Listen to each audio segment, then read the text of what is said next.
Բարև ձեզ հարգելի հայրենակիցներ, ես Մարատ Հակոբյանն եմ Կիևից։ Այսօր Ուկրաինա-Ռուսաստանի լայնածավալ ներխուժման 1632-րդ օրն է, չնայած Հայաստանում խորհրդարանական օրեր են, որոշեցի այսօր եթեր անել ձեզ համար, քանի որ կան կարևոր իրադարձություններ Ուկրաինայում և Հայաստանի շուրջ, որոնք անհրաժեշտ է ընդգծել, դե նաև ձեզ կպատմեմ հաջողությունների մասին ռազմաճակատում։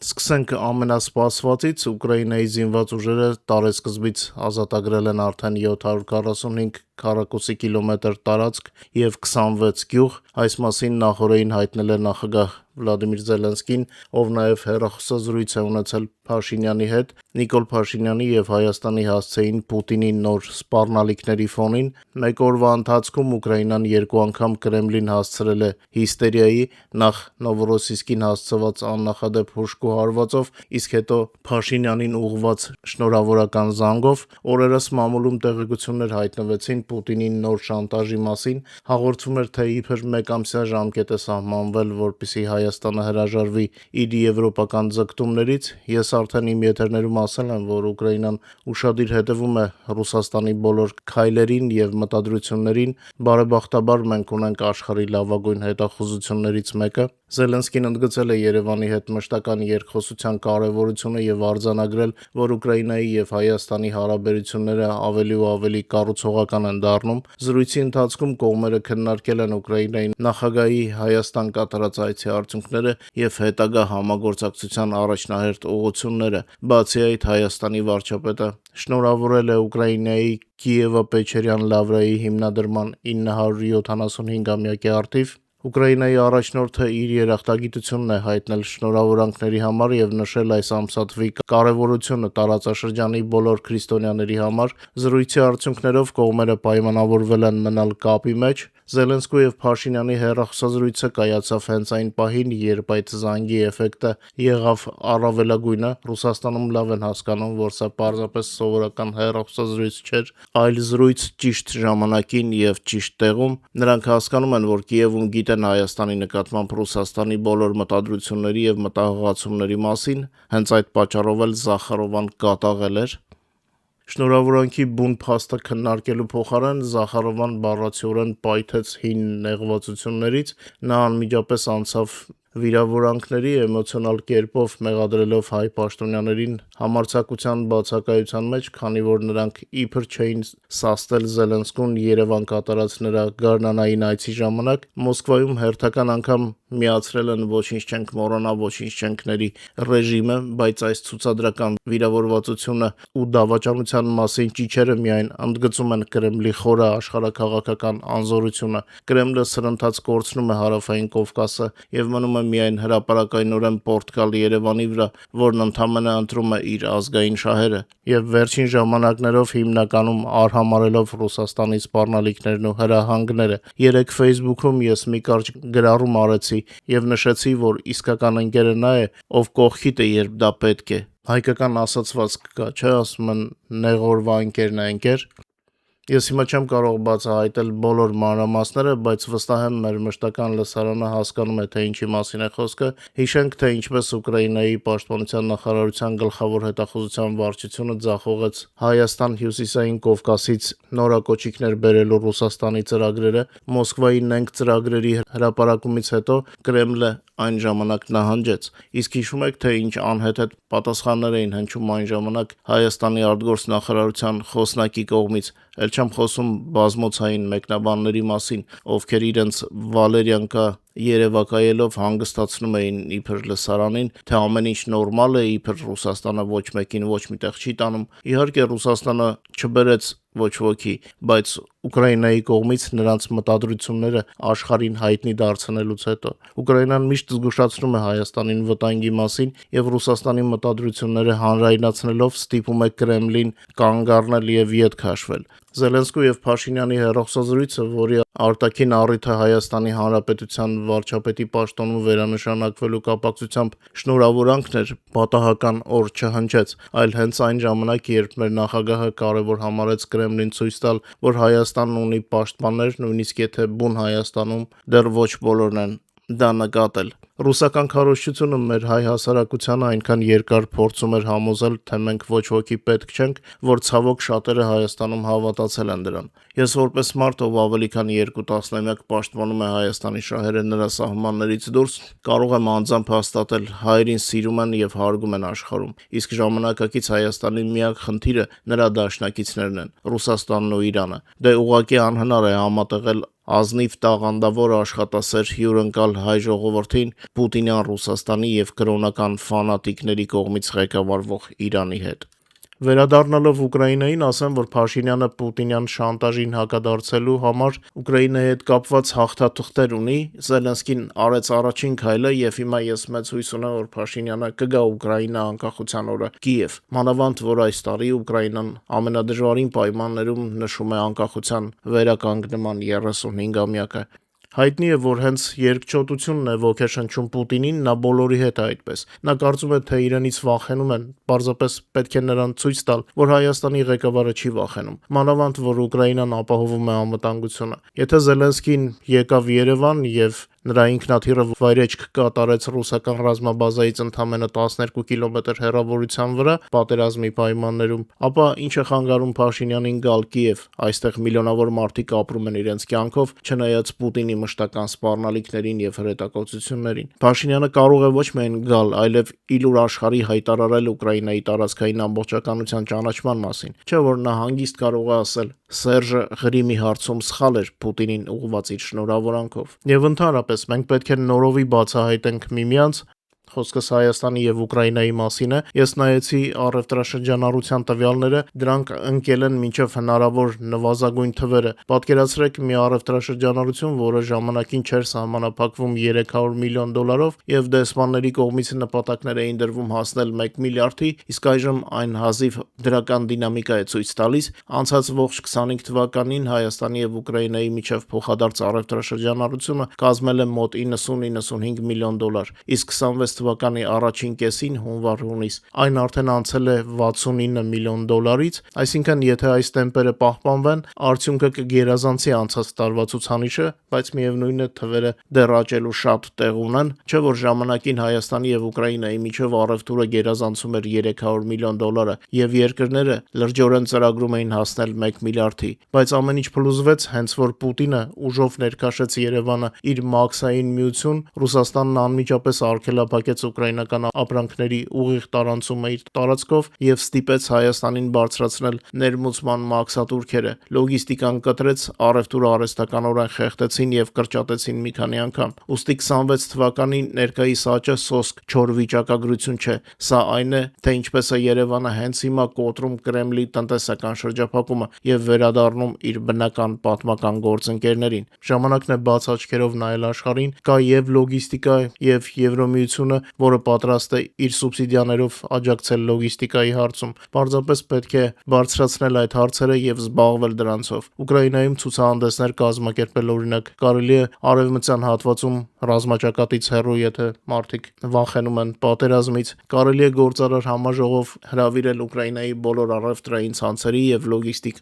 ընկերությունների սեփականատերերին, մասնագետներին եւ Եվրոմիության դեսպանին։ Շատ բան կարելի է անել, ինձ թվում է համապատասխան մարմինները գիտեն, թե ինչ է պետք, դրա համար կրկնվեմ, քաղաքական կամք է պետք է աշխատել ընդլայնել կապերը։ Հայաստանը Ուկրաինայի հետ ունի այնպիսի հնարավորություններ, որ շատ քիչ երկրներ ունեն, հավատացեք։ Իդեպ այսօր իմացանք, որ Ալեն Սիմոնյանը նշանակվել է Հայաստանի անվտանգության խորհրդի քարտուղար, բավականին հետաքրքիր որոշում է, հուսանք նաև այս փաստը դրական կազդի հայ-ուկրաինական հարաբերությունների վրա, երևի թե Հայաստանի նոր իշխանություններից ամենաշատը ուկրաինական ուղղությամբ արած ունի Ալեն Սիմոնյանը։ Զելենսկին նոր հայտարարություններ է արել պատերազմի մասին, Ուկրաինայի նախագահ Վլադիմիր Զելենսկին հստակորեն հասկացրել է, որ Կրեմլի ոչ մի շանտաժ չի անցնի, Ուկրաինան երբեք դուրս չի բերի բանակը Դոնեցկի մարզից եւ չի ճանաչի օկուպացված տարածքները, ավելին Կիևն արդեն Ամերիկայի եւ Դոնալդ Թրամփի թիմի հետ համատեղ պատրաստել է խաղաղության նոր առաջարկներ, Զելենսկին բացահայտ հայտարարել է Պուտինը չի ցանկանում կանգնեցնել պատերազմը, բայց նա կկանգնեցնի այն, մենք պլան ունենք Այս պլանի հիմքը պատերազմը Ռուսաստանի տարածք տեղափոխելն է, որպեսզի ռուս հասարակությունը սեփական քաշվի վրա զգա դրա հետևանքները եւ սկսի ճնշել Կրեմլին։ Ռազմաճակատի ամրությունը Ուկրաինային հնարավորություն է տալիս թշնամու հետ խոսել բացառապես ուժի դիրքերից եւ Մոսկվայում դա հրաշալի հասկանում են։ Մինչ մեր հաղորդման մյուս թեմաներին եւ առաջնագծի լուրերին անցնելը, խնդրում եմ օգտագործել YouTube-ի գործիքները մեր եթերի առաջխաղացմանը նպաստելու համար, խնդրում եմ լայքեք եւ եթե հնարավոր է կիսվեք մեր հեռարձակմամբ սոցիալական ցանցերում։ Հիշեցնեմ նաեւ, որ օրը 24 ժամ կարող եք տեղեկանալ Ուկրաինայի եւ Ուկրաինայի շուրջնորությունների մասին մեր Telegram-յան ալիքից, QR կոդը ձեր էկրաններին է։ Հասանք ռազմաճակատի թվերի բաժնին։ Անցած 2 օրվա ընթացքում ռազմաճակատում տեղի է ունեցել 441 մարտական բախում, որոնց ընթացքում մեր մարտիկները ոչնչացրել են ևս 2570 օկուպանտի, նաև 2 օրվա ընթացքում ոչնչացվել է թշնամու ավելի քան 4425 միավոր տեխնիկա եւ սպառազինություն, ռելիզները ձեր էկրաններին են։ Լայնամասշտաբ պատերազմի սկզբից ի վեր Ռուսաստանի ընդհանուր կորուստների թիվը հասել է արդեն 1,462,970-ի, ինչպես արդեն ասացի եթերի սկզբում, Ուկրաինայի զինված ուժերը Ալեքսանդրովսկի ուղղությամբ հաջող օպերացիայի արդյունքում տարեսկզբից ազատագրել են 745 քառակուսի կիլոմետր տարածք եւ 26 գյուղ Դոնեցկի, Դնեպրոպետրովսկի եւ Զապորոժիեի մարզերում, այս մասին հայտնել է նախագահ Զելենսկին Ուկրաինայի զինված ուժերի գլխավոր հրամանատար Միխայիլ Դրապատիի հետ զրույցից հետո։ Եթե հիշում եք, մի քանի անգամ ակնարկել եմ իմ եթերներում, որ Ուկրաինան գաղտնի օպերացիա է անում, գաղտնի այն առումով, որ լուրեր չէին հրապարակվում, բայց մենք գիտեինք, որ ռազմաճակատում փոփոխություններ կան, դա գեներալ Սիրսկու սկսած գրոհներ եւ սա հենց նրա արդյունքներն են։ Պետք է նշել, որ միայն այս օպերացիայի ընթացքում Ռուսաստանը արդեն կորցրել է ավելի քան 9500 սպանված եւ 6600 վիրավոր զինվոր։ Մինչ հայտնի դարձավ, որ Ուկրաինայի զինված ուժերը հաջողությամբ առաջ են շարժվում Դոնբասում, մարտեր մղելով Կոմար եւ Միրնեի բնակավայրերի համար եւ փլուզելով բուֆերային գոտի ստեղծելու Կրեմլի պլանները, թիկունքում տեղի ունեցավ իսկական աղետ Ռուսաստանի համար։ Ուկրաինայի անօդաչու համակարգերի ուժերը նախապես կուրացրել էին ռուսական հոպը մեկ ամսում ոչնչացնելով տասնյակ ռադարներ եւ համակարգեր, եւ արդյունքը չուշացավ։ Ուկրաինայի պաշտպանության ուժերը օգոստոսի 12-ին ջախջախեցին Ռուսաստանի ամենապաշտպանված քաղաքներից մեկը Նովորոսիյսկը։ Ուկրաինայի պաշտպանության ուժերի հուժկու հարվածների տակ հայտնվեցին կալիբր հրթիռների կրիչներ հանդիսացող Ադմիրալ Մակարով, Ադմիրալ SM ֆրեգատները, Վասիլ Բիկով բարեկային նավը եւ Շեսխերիս նավթային տերմինալը, որտեղ այրվեց նաեւ խոշոր նավթատանկեր։ Ընդհանուր առմամբ խոցվել է 7 նավ, որից 4-ը ռազմական։ Սա ուղղակի հարված է ոչ միայն Կրեմլի ռազմական պոտենցիալին, այլ նաև նրա տնտեսությանը, քանի որ խոցված տերմինալը ապահովում էր ռուսական հացահատիկի արտահանման 12%-ը։ Ռազմաճակատը եւ թիկունքը փոխկապակցված են, Կրեմլը զրկվում է լոգիստիկայից, մինչ Ուկրաինան ազատագրում է իր հողերը։ Հիշեցնեմ, որ բոլոր կադրերը մեր Telegram-ում են, իսկ կադրերը շատ ոգևորիչ են։ Ուկրաինական անօդաչուների համար այլևս գոյություն չունեն հեռավորություններ։ Օգոստոսի 13-ի գիշերը Ուկրաինայի սահմանից ավելի քան 1400 կիլոմետր հեռավորության վրա գտնվող Բաշկորտոստան Հանրապետությունում ուկրաինական ուժերը հուժկու հարված են հասցրել Ռուսաստանի տնտեսության խորը թիկունքին։ Առաջին թիրախը դարձել է Գազպրոմի խոշորագույն նավթավերամշակման գործարանը Սալավատ քաղաքում, որը տարեկան 10 միլիոն տոննա նավթ է վերամշակում, այդ թվում ռուսական բանակի կարիքների համար։ Գործարանում բռնկված հսկայական հրդեհի սև ծուխը պատել է ողջ քաղաքը։ Վստահ եմ, մեր Telegram-ի բաժանորդները արդեն տեսել են բոլոր կադրերը։ Բայց սա դեռ ամենը չէ, եւս մեկ հարված է հասցվել Վայլդբերիսի լոգիստիկ կենտրոնին, խոսքը հսկայական պահեստի մասին է Բաշկորտոստանում, որի տարածքը կազմում է շուրջ 187,000 քառակուսի մետր։ Հրդեհը այնքան ուժգին է, որ ռուսները ստիպված են եղել օդ բարձրացնել հատուկ հրշեջ ուղղաթիռներ։ Սա հենց այն է, ինչի մասին ասում էր Զելենսկին, պատերազմը տեղափոխվում է Ռուսաստանի տարածք եւ Կրեմլը ստիպված է լինելու կանգ առնել։ Իսկ Ղրիմում, իմջելոց ավելի ստույգ Սևաստոպոլում լիկվիդացվել է մի դավաճան զինվորական, ով 14 թվականին անցել էր ռուսների կողմը, մեր Telegram-ում մանրամասներ են, ինչպես արդեն ասել եմ, ոչ ոք մոռացված չէ, բոլոր հանցագործները իրենց անպայման կստանան, ում բախտը բերի դատարանում, իսկ ում բախտը չբերի կլինի ինչպես Ղրիմում այս զինվորականը։ Չկարողանալով որևէ հաջողության հասնել ռազմաճակատում եւ ծանր հարվածներ բաց թողնելով սեփական թիկունքում, Կրեմլը անցնում է բացահայտ պետական ահաբեկչության, իր կատաղությունը թափելով խաղաղ ուկրաինացիների վրա։ Օգոստոսի 13-ի առավոտյան ռուսական զորքերը ռեակտիվ շահեդ դրոնով նպատակաուղղված հարված են հասցրել Օդեսա-Դնեպր ուղևորատար գնացքի մեջ գտնվող 340 ուղևորներին փրկելու համար լոկոմոտիվային բրիգադը մինչև վերջին վայրկյանը կանգնեցրել է կազմը։ Ուղևորները չեն տուժել, բայց մեքենավարն ու նրա օգնականը հերոսաբար զոհվել են։ Միայն մեկ գիշերվա ընթացքում Ռուսաստանը Ուկրաինայի ուղղությամբ արձակել է 133 դրոն, հարվածներ են հասցվել Օդեսայի նավահանգիստներում եւ Զապորոժիեի բնակելի տներին։ Ուկրաինական ՀՕՊ-ը ոչնչացրել է 111 ռուսական դրոն, բայց ցավոք ոչ ամենը։ Այս ստոր հարձակումները խաղաղ բնակչության վրա ապացուցում են միայն մեկ բան. Պուտինը այլևս ռազմական փաստարկներ չունի, նրա համակարգը համակված է վախով եւ նրա պարտությունը միայն ժամանակի եւ միջազգային ճանաչման հարց է։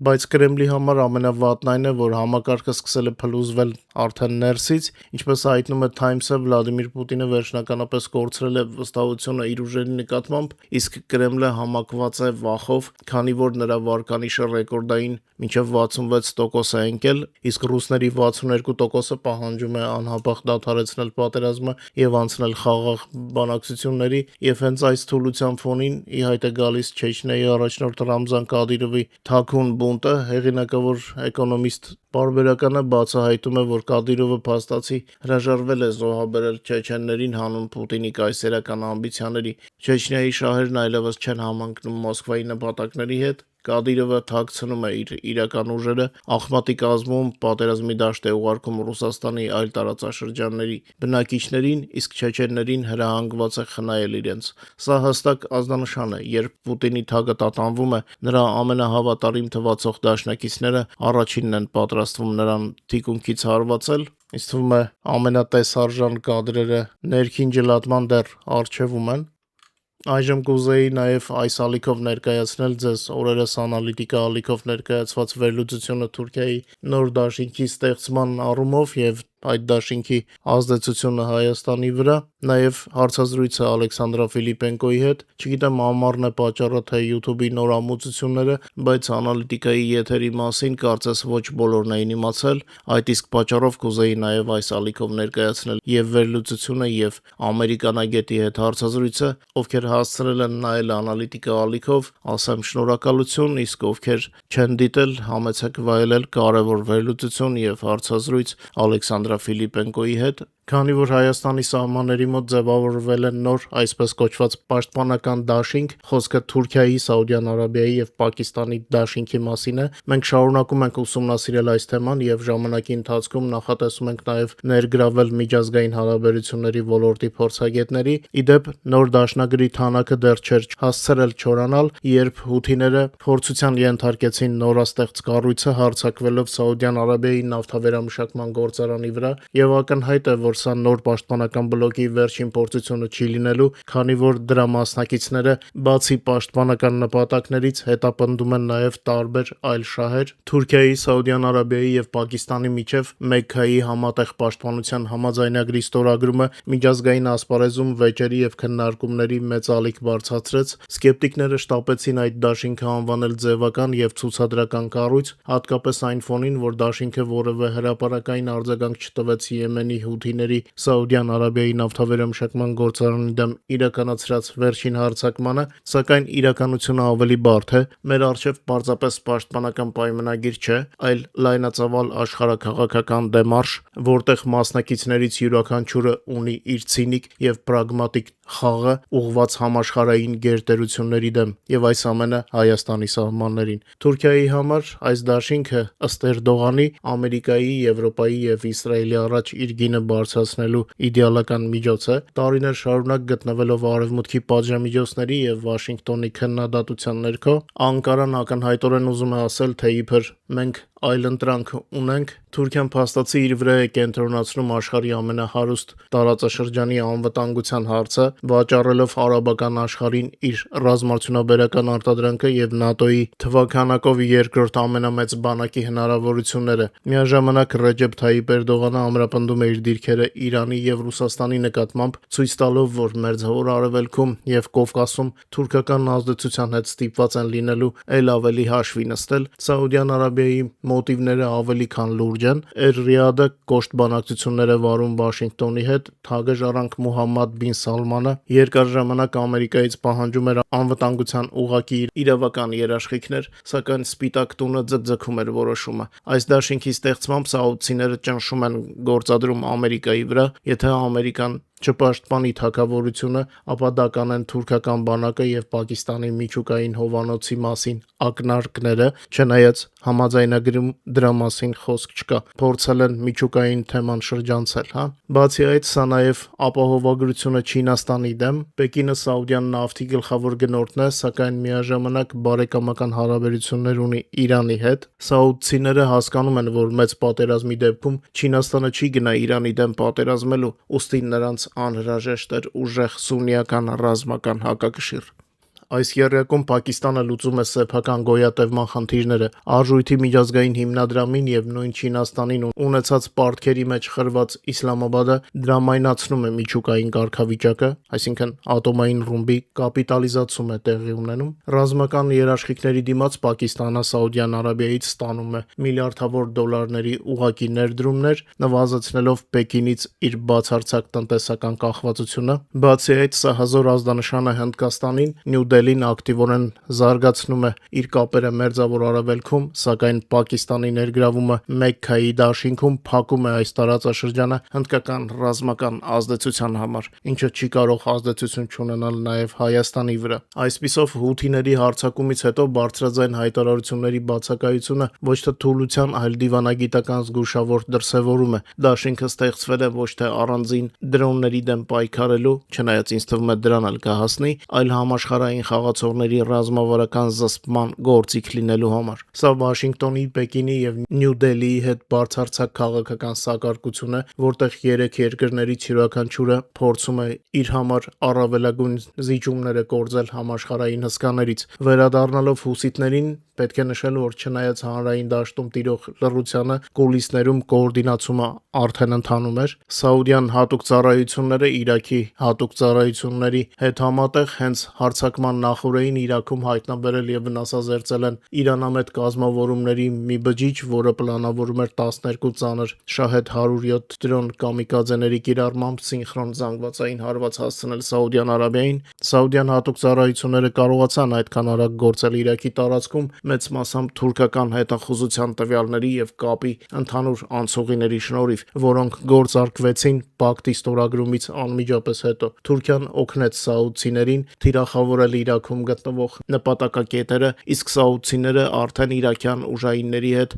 համատեղ հողի վրա վերացրեցին սպառնալիքը։ Սա խոսում է այն մասին, որ իրական պաշտպանական աշխատանքը արդեն իսկ տարվում է հետախուզական համայնքների գծով, այլ ոչ թե աղմկոտ մամուլի հաղորդագրությունների միջոցով։ Ոմանց կարող է թվալ, թե դա ուրիշի գործ է, Հայաստանին չի վերաբերվում, բայց ցավոք ոչ։ Հայաստանի նախկին իշխանությունները մեր հայրենիքի համար ընտրել են որպես դաշնակից աշխարհի ամենավատ երկու տարբերակը՝ Ռուսաստանն ու Իրանը, եւ սա մեզ փաստի առաջ է կանգնեցրել։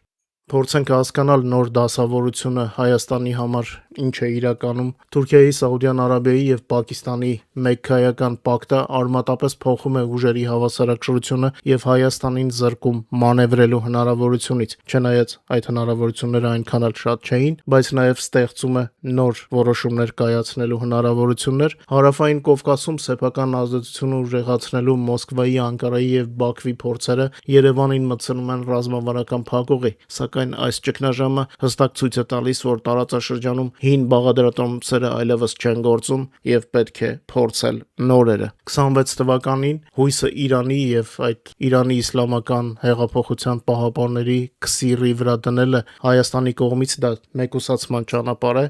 Դոնալդ Թրամփի վարչակազմը խիստ հակաիրանական դիրքորոշում ունի եւ Թեհրանի հետ ցանկացած թույլատրվածից ավելի խաղ Հայաստանը կվերածի Ամերիկայի թշնամու։ Կրկնեմ, թույլատրվածից ավել խաղը։ Հեռավոր Հնդկաստանի հետ ռազմական գործընկերությունը Հայաստանի համար մի փոքր ավելի բարդանում է։ Սյունիքի անվտանգության միակ եւ անալտերնատիվ երաշխավորը դառնում է նոր տրանսատլանտյան վահանը, իդեմս Դոնալդ Թրամփի եւ Ամերիկայի Միացյալ Նահանգների պրագմատիկ Վաշինգտոնը կենսականորեն շահագրգռված է վերահսկել Սյունիքը որպես համաշխարհային առևտրի ուղիների առանցքային խաչմերուկ, վերահսկել Հայաստանի օգնությամբ իհարկե, որովհետև Վաշինգտոնը երբեք չի անցնում տարածքային ամբողջականության սկզբունքի սահմանները։ Ամերիկան այս ռազմավարական հանգույցը չի զիջի ոչ Իրանին, ոչ էլ թուրք-պակիստանյան նոր բլոկին, առավել եւս Չինաստանին, բայց Չինաստանի մասին շատ ենք խոսել։ Սպիտակ տան ուղղակի հովանավորությունը ավտոմատ կերպով կկապի Անկարայի եւ Բաքվի ձեռքերը,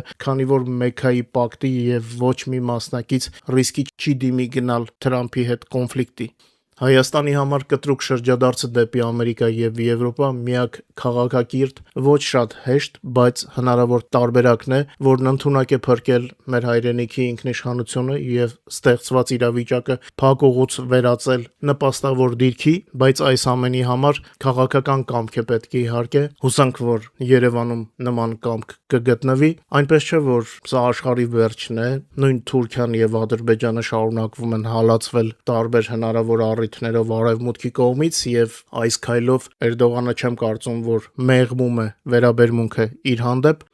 Վերջին օրերին լրատվամիջոցներում, այսինքն Էրդողանի նոր դաշինքը ստեղծելու նախօրեին ակտիվ քննարկվում էին Թուրքիայի եւ Ադրբեջանի հարաբերությունները Եվրոպական միության եւ Ամերիկայի հետ, ինչպես նաեւ նրանց հակառուսական դիրքորոշման ցուցադրությունը, սակայն չնայած այս երկրների ջանքերին ցույց տալ իրենց հավատարմությունը եւ մրցակցել Արևմուտքի ուշադրության համար, նրանք մնում են Արևմուտքի տոնին օտարներ, այսինքն լիովին ինտեգրված չեն եւ չեն վայելում արևմտյան գործընկերների լիակատար վստահությունը։ Թուրքիան ակտիվորեն արտահայտում է հակառուսական դիրքորոշում, հատկապես Սևծովի եւ ուկրաինական հակամարտության համատեքստում, սակայն հարաբերությունները Եվրոպական միության եւ Ամերիկայի հետ լարված են մնում։ Եվրոպական միությունը քննադատում է Թուրքիային ավտորիտար միտումների եւ մարդու իրավունքների խախտումների համար։ Ամերիկան չնայած ընդհանուր հետաքրքրություններին շարունակում է սահմանափակումներ կիրառել թուրքական ընկերությունների նկատմամբ եւ քննադատում է Թուրքիայի աջակցությունը Սիրիային։ Դե գիտեք, Ռուսաստանից զենքի գնումները եւս լարվածություն էին առաջացրել Արևմուտքի եւ Թուրքիայի մեջ, այդ խնդիրը նույնպես մինչ օրս լուծված չէ։ Այսպիսով, չնայած հակառուսական դիրքորոշմանը, Թուրքիան Արևմուտքի դաշինքում մնում է վստահության պակասի եւ սահմանափակումների մեջ։ Ադրբեջանը նույնպես արտահայտում է հակառուսական դիրքորոշում դիվանագիտական քայլերով եւ Մոսկվայից հեռանալու քաղաքականությամբ, ներքին քաղաքական գործընթացները լրագրողների եւ ակտիվիստների նկատմամբ դատավարությունները քննադատվում են արևմտյան երկրների կողմից։ Ամերիկայի հետ հարաբերություններում լարվածություն է նկատվում նույնպես։ Ադրբեջանի խորհրդարանում կան կոչեր վերանայել երկկողմ հարաբերությունները։ Եվրոպական միության հետ հարաբերություններում լուրջ վատթարացում չի նկատվում։ Ալիևը փորձում է ակտիվորեն ներկայանալ որպես Ռուսաստանի ալտերնատիվա, սակայն տարածաշրջանային քաղաքականությունը բարդացնում է համագործակցությունը, խոսքը Հայաստանի հետ հարաբերությունների մասին է։ Ոմանց կարող է թվալ, թե Արևմուտքում միշտ չէ, որ պաշտպանում են Հայաստանին, բայց դա այդպես չէ։ Ադրբեջանի հետ բոլոր շփումներում նշվում է Հայաստանի հետ հարաբերությունները, այսինքն Հայաստանի շահերի պաշտպանությունը։ Գիտեմ, որ ձեզ մոսկվայասերները այլ բան են ներկայացնում։ Չնայած հակառուսական դիրքորոշմանը Ադրբեջանը միևնույն է արևմտյան աջակցություն եւ վստահություն չի վայելում, ինչը գործնական դաշտում երևում է, որ ինվեստիցիաներ չկան Ադրբեջանի նավթագազային ոլորտում։ Իսկ Ադրբեջանում Ամերիկան քննադատվում է մի քանի պատճառներով, որոնք կապված են արտաքին քաղաքականության եւ երկկողմ հարաբերությունների հետ։ Ամերիկայի արտաքին քաղաքականությունից դժգոհում են Ադրբեջանի խորհրդարանում, որտեղ հնչում են մեղադրանքներ ամերիկյան դիվանագիտության հասցեին, որը համարվում է ոչ արդյունավետ կամ նույնիսկ ձախողված որոշ հարցերում, որոնք կապված են տարածաշրջանի հետ։ Սա առաջացնում է անվստահություն եւ քննադատություն Վաշինգտոնի հասցեին։ Ադրբեջանում շատ լավ հասկանում են, որ թրիփը ոչ թե իրենց համար միջանցք է, այլ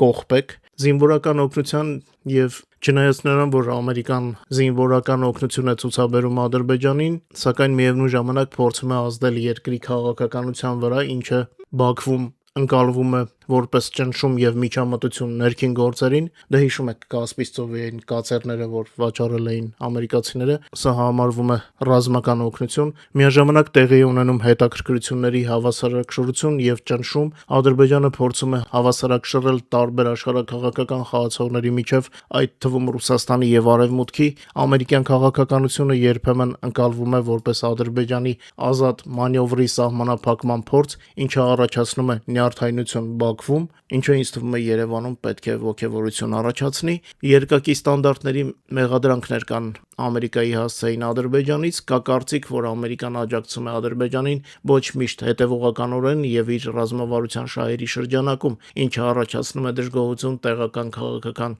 գործիչների շրջանում, դե իմանալով Ադրբեջանի ավտորիտար բնույթը երևի թե ծիծաղելի է, չէ՞, մտածել, որ այնտեղ քաղաքական գործիչներ կան, որ ունեն այլ կարծիք, քան Ալիևը։ Այո, կան, բայց ադրբեջանական բանտում են։ Ընդհանուր առմամբ Ամերիկայի քննադատությունը Ադրբեջանում կապված է ամերիկյան քաղաքականության ընկալման հետ որպես պարտադրված եւ ոչ միշտ հաշվի առնող երկրի ազգային շահերը։ Ընդհանուր համատեքստը այսպիսին է, որ եւ Թուրքիան եւ Ադրբեջանը օտարներ են արևմուտքի տոնին, Թուրքիան եւ Ադրբեջանը հակառուսական դիրքորոշում են արտահայտում, ինչը տեսականորեն պետք է մոտեցներ նրանց արևմուտքին, սակայն իրականում նրանք բախվում են սահմանափակումների, քննադատության եւ վստահության պակասի։ Նրանց ներքին քաղաքականությունը, տարածաշրջանային ամբիցիաները եւ արևմտյան արժեքների հետ անհամաձայնությունները խոչընդոտում են լիարժեք ինտեգրմանը։ Արևմուտքը օգտագործում է այս երկրներին որպես ճնշման գործիքներ Ռուսաստանի նկատմամբ, սակայն չի պատրաստվում լիովին ընդունել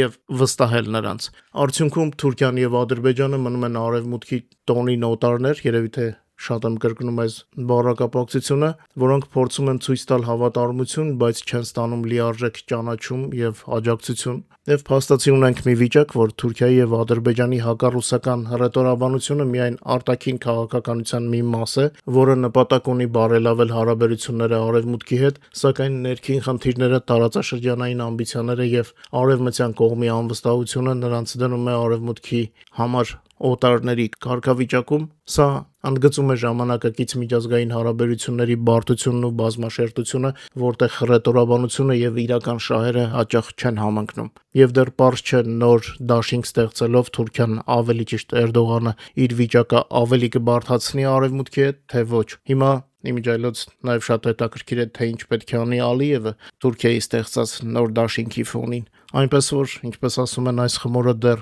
շատ ջուր կքաշի, կարևորը մենք հայերս մեր շահերը իմանանք եւ ճիշտ ուղղությամբ շարժվենք։ Անօթաչու համակարգերի ուժերի հրամանատար Ռոբերտ Մադյար-Բրովդին Associated Press-ին տված հարցազրույցում բացատրել է ռուսական Wildberries Marketplace-ին հասցվող հարվածների ռազմավարական նպատակը։ Մադյարը հայտարարել է, որ ուկրաինական հարվածները շարունակվելու են այնքան ժամանակ, քանի դեռ այս ընկերությունը լիովին չի կորցրել սեփական գործունեությունը արագ վերականգնելու հնարավորությունը։ Մադյարի խոսքերով Wildberries-ը սովորական քաղաքացիական հարթակ չէ, այլ ռուսական բանակի իսկական ռազմական ինտենդանտ, քանի որ Marketplace-ում գործում է հատուկ բաժին, որն ուղղակիորեն զբաղվում է ռուս զինվորականների թիկունքային մատակարարմամբ, այս հարվածների հիմնական նպատակն է ոչ միայն քանդել ռուսական ռազմական լոգիստիկան, այլև ստիպել սովորական ռուսաստանցիներին անձնական կյանքում եւ կենցաղում ուղղակիորեն զգալ պատերազմի հետևանքները, ինչը կթուլացնի Ռուսաստանի պատերազմը շարունակելու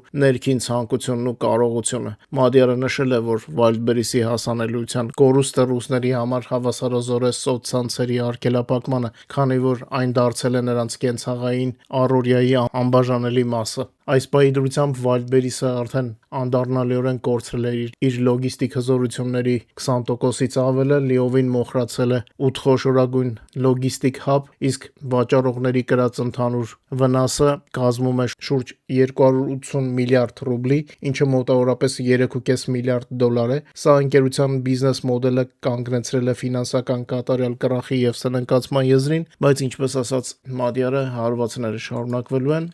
Ուկրաինայի պաշտպանության ուժերի համակարգված գործողությունները Ղրիմում հանգեցրել են թերակղզուց իրականացվող հրթիռային հարձակումների կտրուկ նվազմանը, ինչպես Associated Press գործակալությանը հայտնել է անօդաչու համակարգերի ուժերի հրամանատար Մադիարը, վերջին 4 խոշոր հարձակումների ժամանակ Ռուսաստանը Ղրիմի տարածքից կարողացել է արձակել ընդամենը 5 հրթիռ։ Այս արդյունքին հասնելու համար ուկրաինական ուժերը վերջին ամիսներին ոչնչացրել են հակաօդային պաշտպանության ավելի քան 300 թիրախներ, այդ թվում զենիթային համակարգեր, ռադիոլոկացիոն կայաններ և ռադիոէլեկտրոնային պայքարի միջոցներ, քանի որ ռուսական հոբ համակարգերի զգալի մասը կախված է կայուն էլեկտրասնուցումից, Ղրիմի էներգետիկ ենթակառուցվածքների թիրախավորումը զրկում է դրանց կապից և հոսանքից, դարձնելով անարդյունավետ։ Այս մակարդակի ճնշումը տարածվում է նաև Ռուսաստանի հարավային այլ շրջանների վրա։ Գելնջիկի մոտակայքում ուկրաինական ուժերը խոցել են Վալնա Կուպլ Գարանտ համակարգը, որով ռուսական զորքերը խլացնում էին Starlink կապը։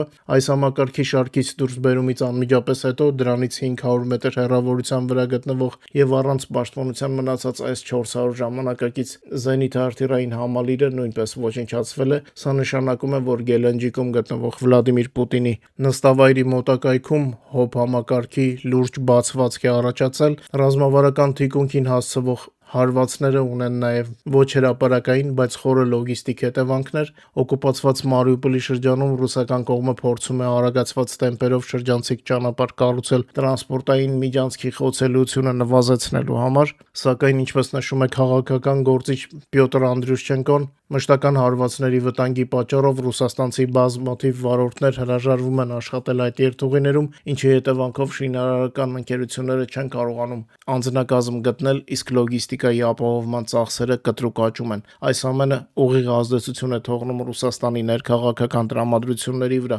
Ուկրաինայի նախագահ Վլադիմիր Զելենսկին հայտնել է, որ փակ ներքին հարցումների տվյալների համաձայն Ռուսաստանի քաղաքացիների շրջանում աճում է պատերազմի դադարեցման ցանկությունը։ Ուկրաինան նպատակ ունի էլ ավելի ընդլայնել հեռահար հարվածների աշխարհագրությունը, ցույց տալու համար, որ Ռուսաստանը իր պատմության մեջ առաջին անգամ չունի անվտանգ թիկունք։ Միևնույն ժամանակ Կրեմլի իրավիճակը բարդանում է մարդկային ռեսուրսների պակասով, ինչպես հայտնում է Financial Times պարբերականը, կամավորների հավաքագրման տեմպերը դանդաղում են, իսկ եղած ուժերը սպառվում են առաջնագծում։ Ռուսաստանի պաշտպանության նախարարությանը մոտ կանգնած աղբյուրների փոխանցմամբ նոր բռնի մոբիլիզացիան կարող է վերածվել թակարդի, քանի որ այն կհանգեցնի զանգվածային դասալուկության և լուրջ ներքին քաղաքական հետևանքների, ինչի պատճառով իշխանությունները ձգձգում են այդ որոշումը։ Դե տեսնենք, ինչպես ասում են։ Իդեպ հետաքրքիր տեղեկատվություն ունենք, դեռ պաշտոնապես հաստատված չէ, բայց ձեզ տեղեկացնեմ, Ուկրաինայի հեռահար հնարավորությունները կարող են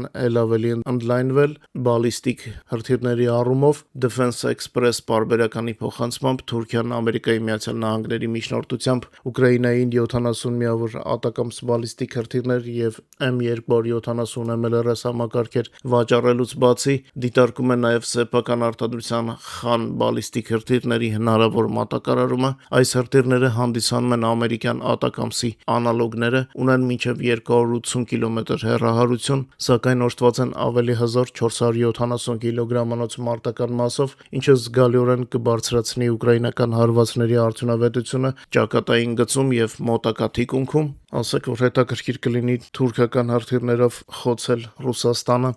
Մինչ արտաքին ճնշումը մեծանում է, Ռուսաստանի ներսում հասունանում են ներքին սոցիալական և տնտեսական խնդիրներ, որոնք իշխանությունները չեն կարողանում վերահսկել։ Լենինգրադի մարզի Կինգիսեպպի շրջանում Բալթյան գազաքիմիական համալիրի շինհրապարակում տեղի է ունեցել չինացի բանվորների զանգվածային խռովություն, բունտ են բարձրացրել չինացիները։ Աշխատավարձ չստանալու պատճառով սկսված կոնֆլիկտից հետո հարյուրավոր չինացի բանվորներ շրջափակել են դեպքի վայր ժամանած ռուսական ոստիկանության աշխատակիցներին և արգելափակել նրանց մեքենաները, թույլ չտալով ձերբակալել իրենց հայրենակցին։ Արդյունքում, ցուցադրելով կազմակերպված դիմադրություն, բանվորները ստիպել են ուժայիններին նահանջել և ազատ արձակել ձերբակալվածին, ինչը ցույց է տալիս ռուսական իրավապահ համակարգի անզորությունը։ Երբեմն նրանք բախվում են ոչ թե անհատական բողոքների, այլ համախմբված զանգվածային դիմադրության։ Միգուցե օտարների դիմադրությունը տեսնելով ռուսաստանցիները ինչ-որ բան սովորեն Պուտինի դեմ պայքարելու առումով։ Անցնենք մեր հարցազրույցին հայտնի ամերիկանագետ Ալեքսանդրա Ֆիլիպենկոյի հետ, քննարկել ենք ակտուալ թեմաներ, ինչպես նաև Հայաստանին վերաբերող հարցեր, վստահ եմ մեր լսարանին դուր կգա։ Я приветствую нашу аудиторию. Сегодня вновь встретились с известной американисткой Александрой Филипенко, чтобы разобрать, что же сказал Трамп и вообще, что происходит. Без тебя не разберемся, как всегда. Привет, рады тебя видеть. Привет, спасибо большое за приглашение. Будем пытаться разбираться.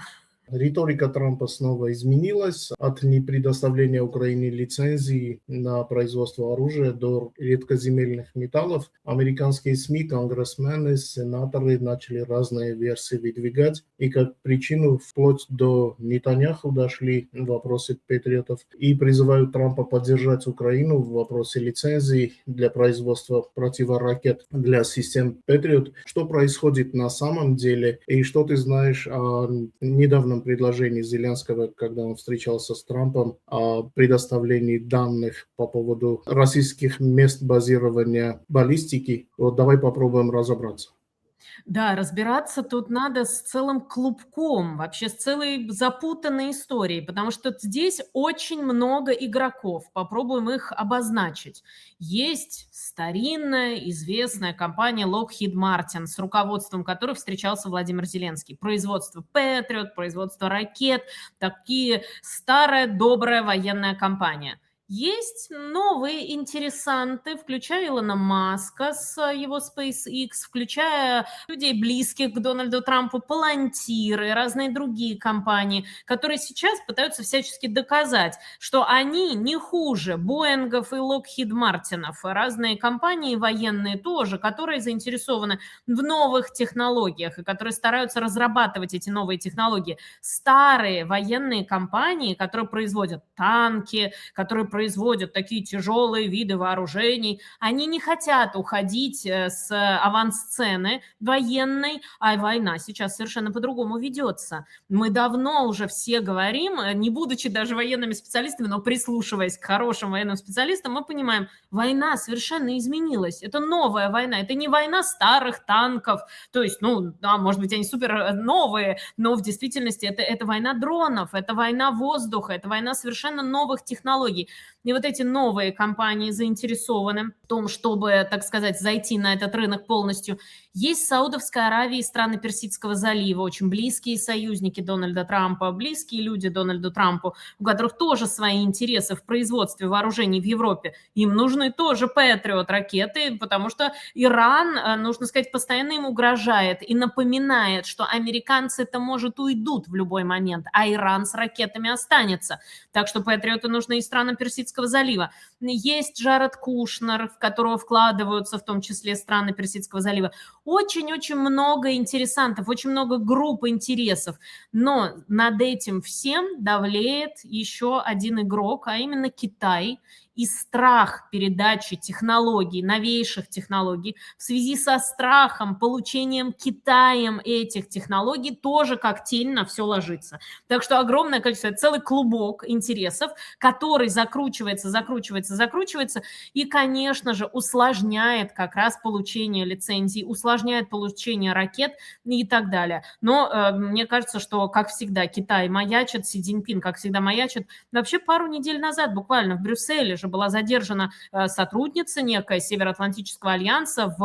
ее подозревают в работе на Китай. То есть Китай очень активно занимается разведкой, так что вот этот весь клубок, и он и усложняет. Невозможно просто взять, да, вот все, мы передаем технологии, мы передаем лицензии, все, производите завтра, начинайте производить завтра. Вот эти все игроки, они усложняют очень ситуацию, но важно, что мы видим подвижки у самого Дональда Трампа, подвижки в идее, потенциальной идеи передачи технологий. Еще год назад об этом даже и речи бы не было. Кстати, и Рубио вроде бы говорит совершенно обратное. Что ты думаешь вообще? Почему именно сейчас вот это так обострилось? Неужели вот новое предложение Зеленского по поводу ударов в местоположении российской баллистики, может, это как-то повлияло? Что стало триггером? И это тоже, конечно, но и ведь разговор шел о том, чтобы использовать Starlink, а Илон Маск очень активно, ну, точнее, много источников, это тоже меня заставило задуматься, а почему это так яростно об этом говорят, почему это так кричат об этом в мегафон, почему это так об этом говорят, что Илон Маск отказался давать разрешение использовать Старлинки, значит, по удары вглубь российской территории. Почему это так громко об этом говорят? Это выглядит так, что обязательно, чтобы в Кремле услышали, что Илон Маск вообще ни при чем. А если там что-то вдруг долетит и окажется, что все используют Starlink, Илон Маск вообще не в курсе. Потому что Илон Маск опасается, что Россия будет делать то, что она уже делала, выкидывать космический мусор, таким образом сбивать спутники Starlink. Это усложняет ситуацию для Илона Маска не только конкретно в Европе, но вообще на всем европейском континенте, не только в отдельной части Европы, на всем континенте, в Азиатско-Тихоокеанском регионе, в Латинской Америке, во всем мире, да и в США тоже.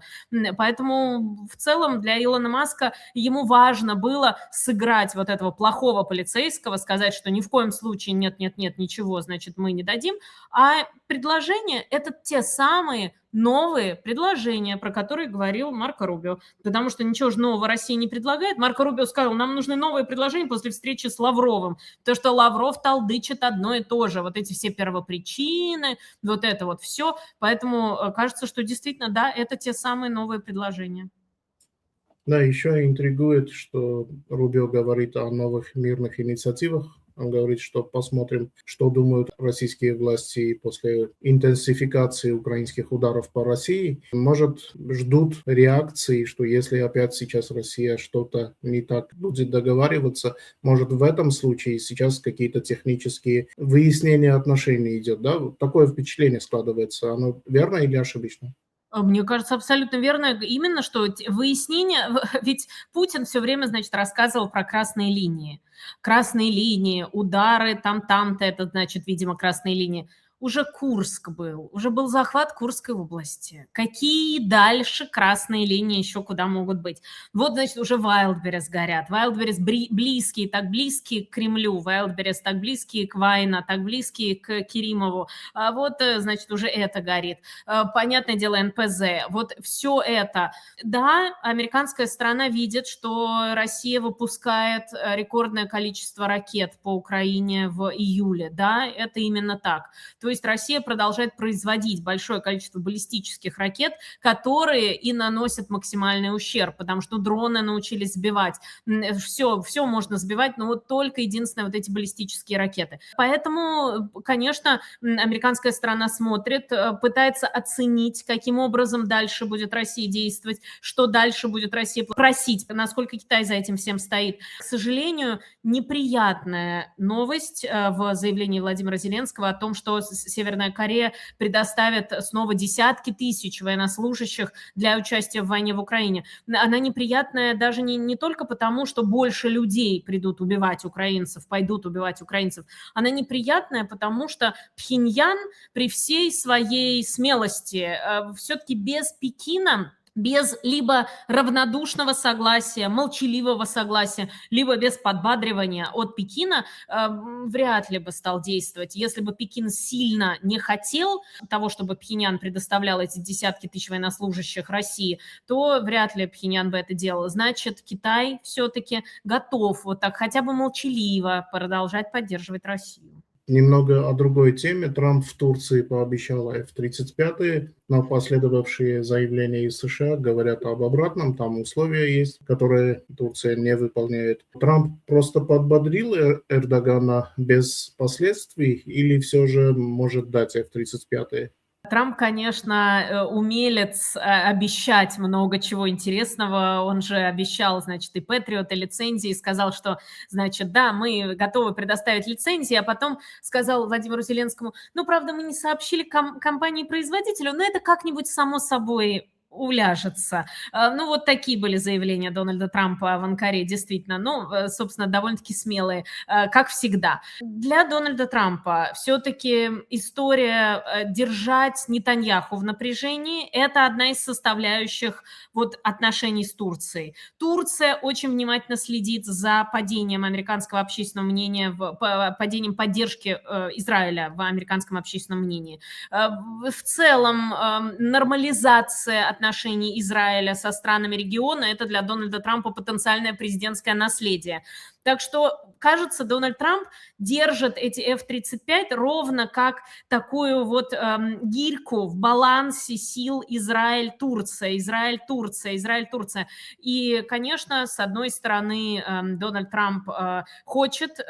сохранять очень хорошие отношения с Турцией, которая действительно является одной из сильнейших стран в военном смысле Североатлантического альянса. Тут Дональд Трамп никак не кривит душой, когда об этом говорит. Но и для самой Европы понятно, что если США уйдут, то, получается, действительно Турция останется в НАТО одной из сильнейших стран. Ну, даже не то, что США выйдут из НАТО, но все-таки, ну, как-то меньше будут заниматься вопросами Североатлантического альянса, еще меньше, чем сейчас. Но, действительно, Турция здесь усилится. Так что, кажется, и Европа, и Израиль сейчас пытаются уговорить Дональда Трампа как-то эти F-35 так и не давать, хотя, зная Дональда Трампа, ни от чего нельзя гарантировать. Да уж, казалось бы, тема редкоземельных металлов в Украине, она ушла на второй план, но он опять вспомнил, опять сделал какие-то непонятные заявления. После этого обострились опять дискуссии о том, друг ли Трамп Украине или так. Кто Трамп для Украины, настоящий партнер или хищник, с которым мы вынуждены иметь дело для противодействия другому, более опасному хищнику Путину? Ну, кажется, что Дональд Трамп – это ситуативный партнер, ситуативный. Вот сейчас это выгодно, и Дональд Трамп готов быть партнером в таких-то вопросах. Это выгодно политически сейчас стоять рядом с Владимиром Зеленским. Выгодно. Выгодно, потому что у Дональда Трампа супер непопулярная война с Ираном. Американцы ее не поддерживают. А вот тут вот есть лидер страны, очевидно, которого поддерживают американцы. То есть это очевидно справедливая война. Война, где Украина отстаивает себя, отстаивает свои территории, отстаивает вообще в целом европейское сообщество. Поэтому вот, выгодно, сейчас выгодно с Владимиром Зеленским быть рядом, сейчас выгодно с ним писать о нем замечательные посты в Truth Social, писать, какая-то честь с Владимиром Зеленским встречаться. Это выгодно с точки зрения отношений с теми же самыми странами Персидского залива, которым нужны украинские технологии, которым нужны способы борьбы с шахедами. Это выгодно. Поэтому Дональд Трамп – это такой ситуативный союзник на данный момент, в данную секунду. Но это совершенно не значит, что когда будет выгодно что-то другое с политической точки зрения, с экономической точки зрения, Дональд Трамп не поменяет свою позицию. Собственно, он пытался говорить с Путиным с точки зрения бизнеса именно потому, что он человек бизнеса. Он пытался объяснить Путину, да какой Донбасс, да что, какие территории, да какой там 16 век, кто какие карты, что это все такое, нет, совершенно неинтересно. Давайте говорить про деньги, про будущее, давайте говорить про то, что мы с вами заработаем вместе, потому что Дональд Трамп экстраполировал свое представление и о политике, и о геополитике, и о бизнесе, обо всем. Нужно делать так, как выгодно. И поэтому вот эта политика реализма, вот этот Макиавелли бесконечный, Томас Гоббс бесконечный, это просто как будто бы настольные книги должны быть Дональда Трампа, по идее, потому что, да, если это выгодно, значит выгодно. И даже можно и с Ким Чен Ыном общаться, если это выгодно. Если это выгодно и с такими диктаторами заключать договоренности, да, пожалуйста, с любыми. И с Эрдоганом быть в замечательных, очень хороших отношениях. И даже с Путиным пытаться, может быть в хороших отношениях, но американское общественное мнение не дает. Американское общественное мнение очень негативно отреагировало на Аляску. На вот год прошел практически. Вот этот дух Анкориджа, про который все Кремль любил рассказывать, который уже выветрился давным-давно. А в США даже словосочетания такого не было, дух Анкориджа. Потому что американцам это не нравилось абсолютно. Стало невыгодно, стало с Путиным невыгодно, стало выгодно с Зеленским. Вот поэтому это такое ситуативное партнерство. Ну и очень хорошо этим максимально сейчас пользоваться. Да, главное, чтобы вдруг Трамп про трип не забыл. Как ты думаешь, после его каденции есть такой риск, что проект застопорится или все-таки наследственность будет?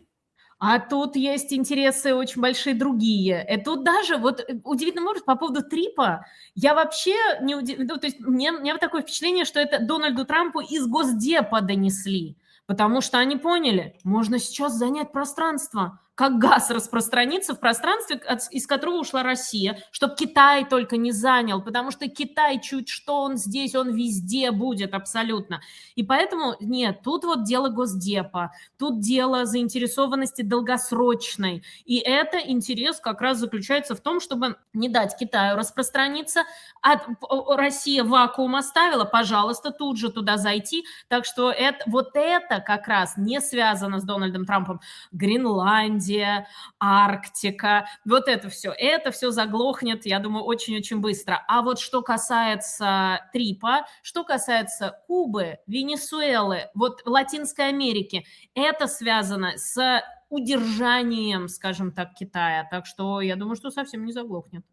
А как ты думаешь, этот визит Кушнера и Виткофа состоится или это опять-таки останется на уровне разговоров? Вот он вполне может состояться, но это абсолютная галочка. Это чисто, если он будет, это будет галочка. С дипломатической точки зрения, ну, мы видели, визиты Стива Уиткофа в Москву ни к чему не приводили. Джаред Кушнер с ним тоже уже летал, ну, не каждый раз, но вот в последний раз, но тоже это ни к чему не приводило. Это с политической, то есть с дипломатической точки зрения вряд ли будет какой-то прорыв, но это важный показатель. Это значит, что, опять же, возвращаясь, это выгодно сейчас, это нужно, это американцы хотят видеть. Но есть одно обстоятельство интересное с финансовой точки зрения. Джареду Кушнеру может быть очень интересно. И вот там может произойти прорыв в плане военных технологий как раз. Потому что у Джареда Кушнера, он гораздо менее официальная фигура, чем Стив Уитков. У него его гигантская компания Affinity Partners, в которую вкладываются страны Персидского залива, миллиарды долларов вложений стран Персидского залива. Страны Персидского залива заинтересованы в украинских военных технологиях. Так что вот Джаред Кушнер, визит Джареда Кушнера не в дипломатическом смысле, а вот в бизнес-военном смысле может иметь интересное довольно-таки значение, и это как раз может привести и к тем самым новым производствам, новым контрактам, и, может быть, как раз к производству патриотов. Но это, конечно, связано, опять же, важно, не с переговорным процессом, а чисто с бизнес-интересами. При нынешней администрации в Белом доме, бизнес прежде всего. Но и интересы Америки, как мы видим, соблюдают, но они, к сожалению, не всегда в нашу пользу. Спасибо, что находишь время для нашей аудитории. Спасибо и слава Украине. Героям слава, спасибо за приглашение.